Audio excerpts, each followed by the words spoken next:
तो आगे बढ़ते हुए दीदी हम आपसे ये भी जानना चाहेंगे कि जीवन में कई बार हम संबंधों को निभाते निभाते इतना ओवरवेट फील करते हैं इमोशनली। पर जरूरी भी है कि हम संबंधों को निभाएं, लेकिन अपने आप को भी हम खुश रखें। तो वो कैसे होगा, लाइक कैसे कर पाएंगे हम संबंधों को भी अच्छी तरह निभाएं और अपना इमोशनल फिटनेस भी मेंटेन रखें। और हमें पता है कि हम इमोशनली वीक है, तो उसको हम कैसे ओवरकम करेंगे? जैसे आपने कहा ओवरवेट, तो इसका मतलब कुछ चीजें हैं जो हुँ, अंदर रख ली हैं, जिसका बोझ जैसे हो गया है मन के ऊपर। हुँ, और बहुत इंटरेस्टिंग बात ये है कि हमें समझ में आ रहा है हमने अंदर रखी हुई है और जी। कई सालों से अंदर रखी हुई है, लेकिन हम उसको छोड़ नहीं रहे। हुँ, हमें पता है कि मैं इमोशनली वीक हूँ, फिर तो और ज़्यादा अटेंशन रखने की ज़रूरत है ना। जी। अब जिसकी इम्यूनिटी पहले से वीक है, उसको तो मास्क पहनना और भी ज़्यादा ज़रूरी हो जाता है ना, ताकि उसको कोई भी ऐसा इन्फेक्शन कैच नहीं करे, क्योंकि एक बार अगर कैच हुआ, फिर उसको हील करने में टाइम लगेगा।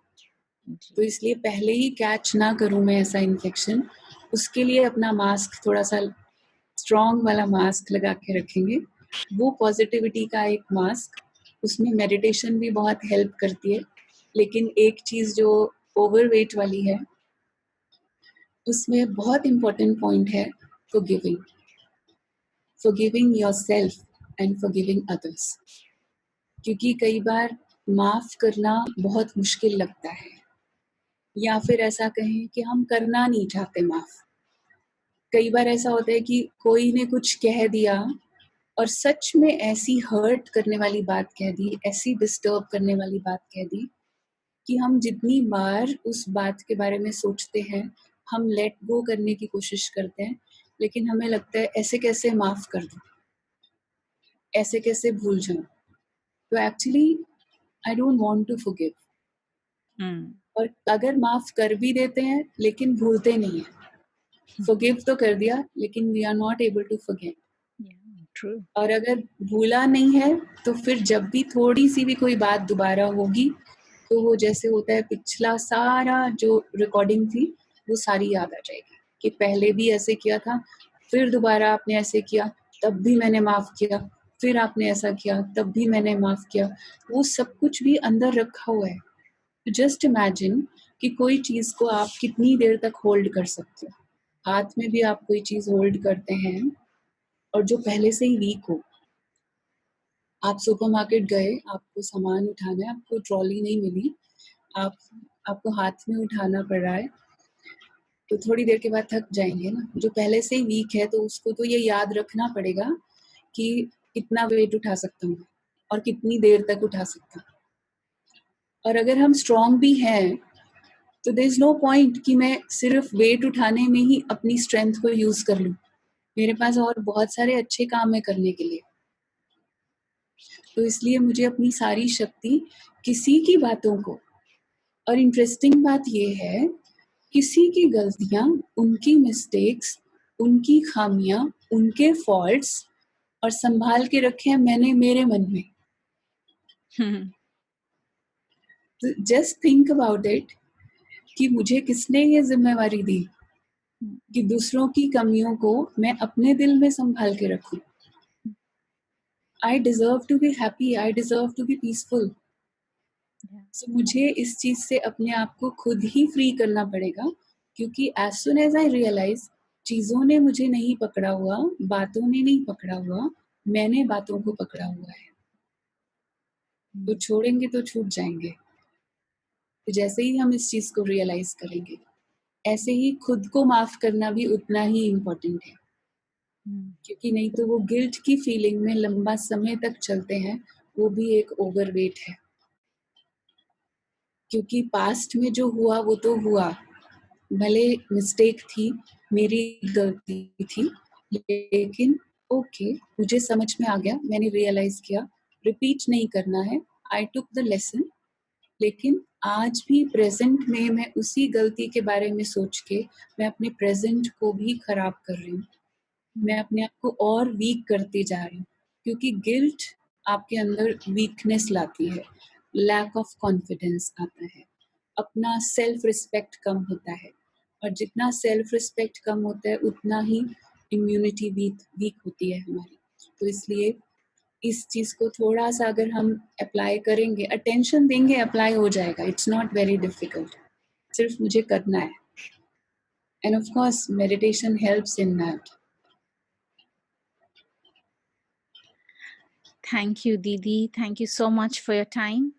आपने बहुत सुंदर रीति से पूरे टॉपिक को एकदम स्पष्ट किया है, क्लियर किया है, और हमें बहुत पसंद आई ये बात कि जैसे आपने लाइफ़स्टाइल के बारे में समझाया कि कैसे हमारा लाइफ़स्टाइल हो, कैसे हमारी दिनचर्या हो। सबसे पहले हमें ध्यान रखना है कि हम उठते ही अपने फ़ोन को ना देखें, लेकिन कुछ मिनट के लिए, कुछ समय के लिए अपना समय परमात्मा की याद में या मेडिटेशन में हम बिताएँ। और सारा दिन भी हम कुछ ना कुछ स्पिरिचुअल स्टडी ज़रूर करें, ताकि पॉजिटिव फीडबैक या पॉजिटिव इनपुट हमारे माइंड में जाता रहे। और एंड ऑफ द डे, माना सोने से पहले भी सब कुछ भगवान को समर्पित करके या उनकी याद में मेडिटेशन करके अपने दिन को पूरा करें। बहुत पसंद आई हमें ये बात कि फॉरगिव योरसेल्फ, और आपने बहुत अच्छा बताया कि फॉरगिव हम कर लेते लेकिन फॉरगेट नहीं कर पाते। तो फॉरगिविंग योरसेल्फ और दूसरों को भी बहुत ज़रूरी है। तो बहुत-बहुत धन्यवाद दीदी आपका फिर से एक बार। और हम चाहेंगे कि आपने जिस रीति से इतना सुंदर हमें ये समझाया कि इमोशनल फिटनेस क्या है, तो कुछ मिनट के लिए जैसे आपने मेडिटेशन का मेंशन किया है, तो उसकी हमें अनुभूति कराएँ, ताकि हम सभी उस मेडिटेशन को जॉइन कर सकें। ज़रूर।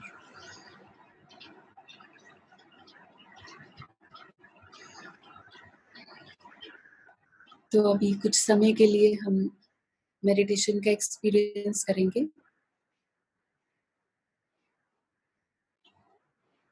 अपने आप को बिल्कुल फिज़िकली स्टेबल कर देंगे पहले।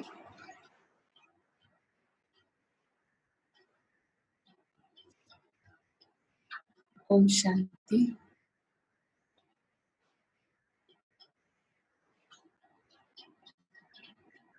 अपने मन को चारों तरफ की बातों से निकाल कर अपने पास आ जाए।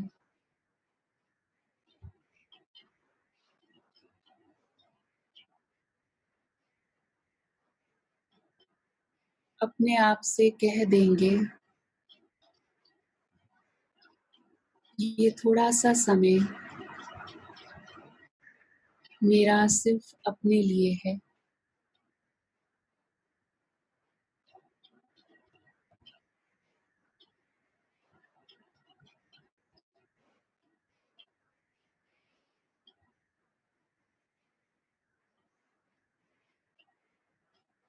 एकदम शांत,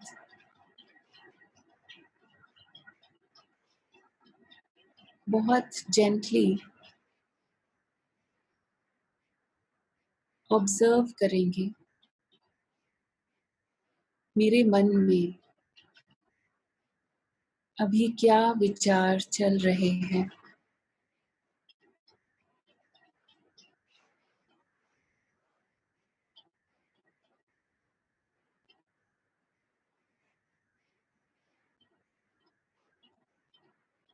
सिर्फ़ ऑब्ज़र्व करेंगे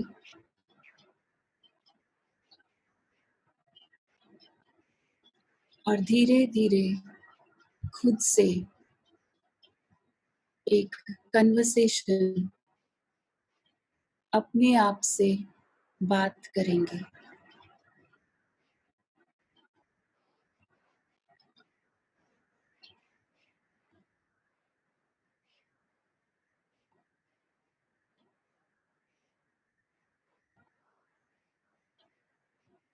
मैं खुद को याद कराती हूँ अपनी ओरिजिनैलिटी।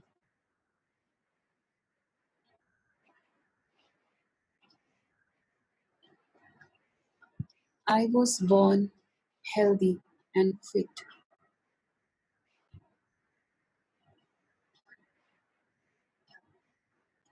शांति, खुशी, स्नेह, ये मेरी अपनी वैल्यूज हैं।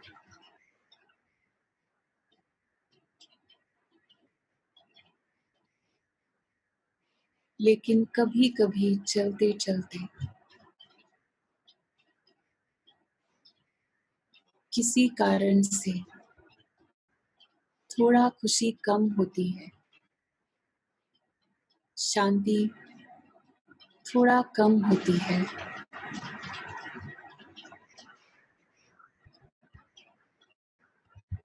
अभी इस साइलेंस में अपने आप से बात कर दें, खुद से कह देंगे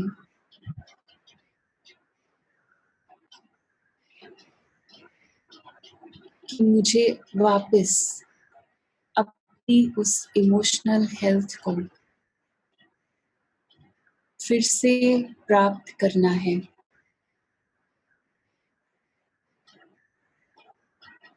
और इसे मेंटेन करके रखना है। इसके लिए अभी कुछ क्षणों के लिए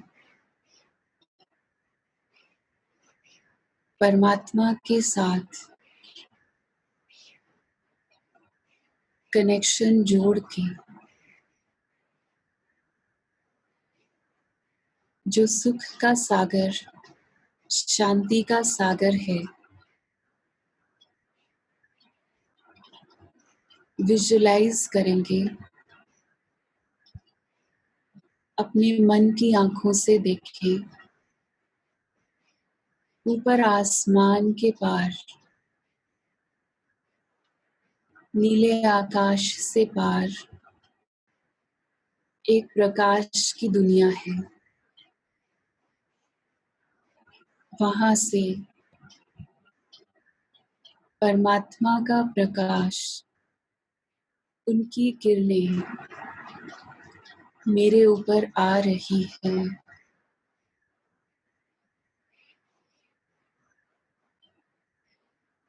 शांति के सागर की, सुख के सागर की किरणों को अपने ऊपर महसूस करेंगे।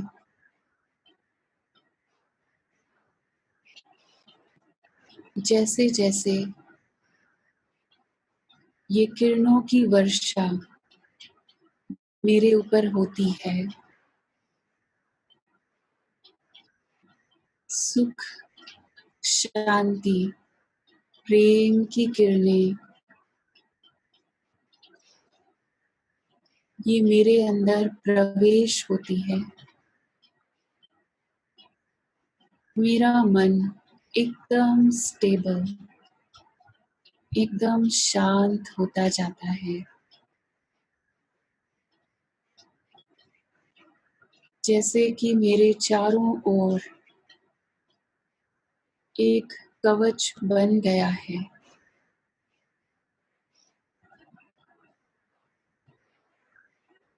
ईश्वरीय शक्तियों का, परमात्मा के स्नेह का, जिसमें बाहर की कोई भी बातें, किसी का कोई ओपिनियन एंटर नहीं कर सकता। मेरा सुरक्षा कवच, पॉजिटिव एनर्जी का ये सर्कल इतना स्ट्रॉन्ग है कि बाहर की कोई नेगेटिविटी मुझे प्रभावित नहीं कर सकती। मैं एकदम शांत, स्टेबल फील करेंगे। बाहर जितनी हलचल, मैं उतना ही स्टेबल और शांत।